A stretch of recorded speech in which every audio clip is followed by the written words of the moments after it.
Hello everyone! I hope you're ready for another adventure because today Wayne reads in Mama's Kitchen. Always remember that as you go through these amazing adventures and read these outstanding stories, all you have to do is press the CC button in your YouTube link in order to follow along with the words.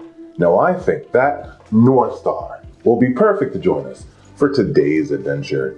Now the North Star is here. Let's jump in my Mama's Kitchen. First in line. Seems like everything good that happens in my house happens in my mama's kitchen.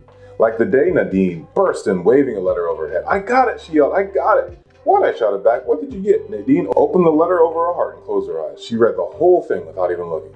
Dear Miss Jeffries, we are pleased to inform you that you have been accepted to our university on a 4-year music scholarship. We did a dance around Nadine. Mom and Daddy hugged each other real tight. Then Nadine got out her clarinet and played the Daddy's favorite song, This Light of Mine. Daddy sang and made up the song about Nadine being the first person in our family to go to college. This little daughter of mine, first in the family line. This little daughter of mine, she's made it to college time. This little daughter of mine, first to be in line. Going to college, see her shine. I felt so proud, I stood on a chair and saluted her. My friend Naomi made all the plans. We held Emma's wedding in the sunniest part of Mama's kitchen, right under the window. We marched her down the aisle between Mama's African violets. Janine was supposed to be the groom, but she squirmed and meowed and wiggled out of her wedding clothes. Then she hid behind the stove. We had the reception anyway. Tea cakes and ice-cold buttermilk. The groom came back when she saw the buttermilk. On the Saturday Mama and her sisters do the talking pots day, I stay close by. Aunt Katie, Aunt Gloria, and Aunt Lottie always arrive together. Each one is carrying her biggest stewing pot in one arm and shopping bags in the other. The bags Aunt Lottie carries are full of vegetables. Aunt Gloria's bags are filled with meats and sausages, and always odd-shaped package on the top. We know what's inside it. It's the biggest soup bone in town. Aunt Katie's bags hold extra cutting boards, knives, vegetable peelers, books, and spoons. She pulls them out, and then she holds up Grand Lee's metal coffee pot. I'll make the coffee.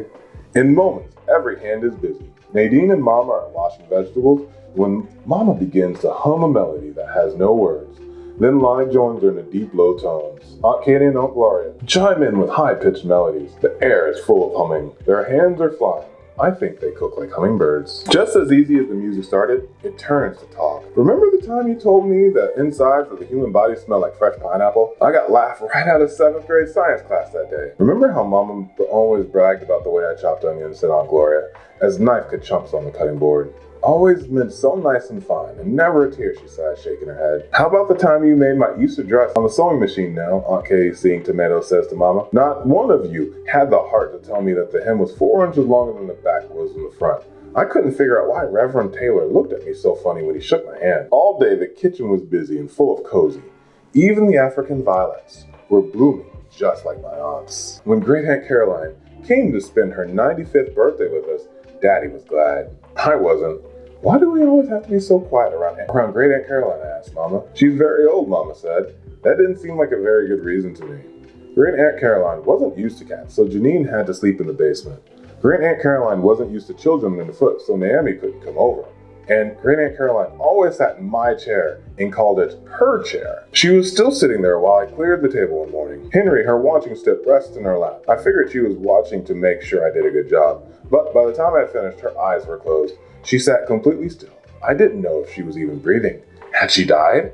I held my breath, so I leaned over to her face. Suddenly, she opened just one eye, just like Jenny. Boo, she shouted. Gotcha, I made you look. Later, we went out for a walk. She called me her walking out in the backyard friend. Every October, Mama makes crabapple jelly. I wash the apples. Nadine peels them. Mama cooks, and we all fill the jars. It gets pretty busy, so usually Janine hides behind the stove. Usually, but not this time. This time, she rushed right into the middle of the kitchen, jumped on top of the basket of apples. Mom shooed her away, but she wouldn't get down. I put her on the floor, but she jumped right back up and rolled around. Shoot, Janine, I scolded. She batted an apple, then another, and then another. I think she thought the apples were mice. Just as I reached down to pick her up again, she batted one mouse too many.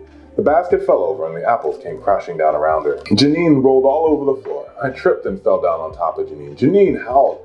Mama dropped her pot of water. Nadine screamed and grabbed for the mop. By then, Janine was frantic. She ran around the kitchen, but she kept running into apple baskets. She knocked over every single one. Then she slid through the puddle of water and crashed into the wall. Just then, we heard Daddy at the door. Janine scrabbled to her feet, let a wild meow, and flew outside beside his legs. He stared after her. Then he stared at the mess in the kitchen. Finally, he looked at the three of us and said, "Cat got everyone's tongue?" he asked. We all burst out laughing. Most of the time, we say the kitchen is Mama's, but when Daddy makes corn pudding, it belongs to him. At the first crackle of falling leaves, he announces, "Getting to be corn pudding time." As soon as the first frost covered the ground, he rubs his hands together and sniffs the air.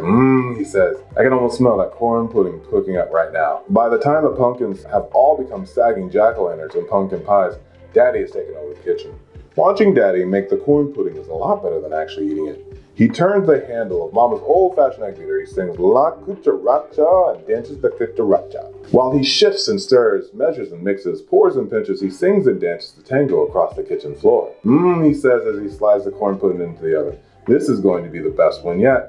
Then he picks me up and twirls me and swirls me around the room. Corn pudding has never been a favorite dessert of mine, but when Daddy presents it at the kitchen table wearing a smile in his hands and humming Glory Hallelujah, having to eat it is worth it. In winter, when I come home from school, the warm kitchen fogs the window.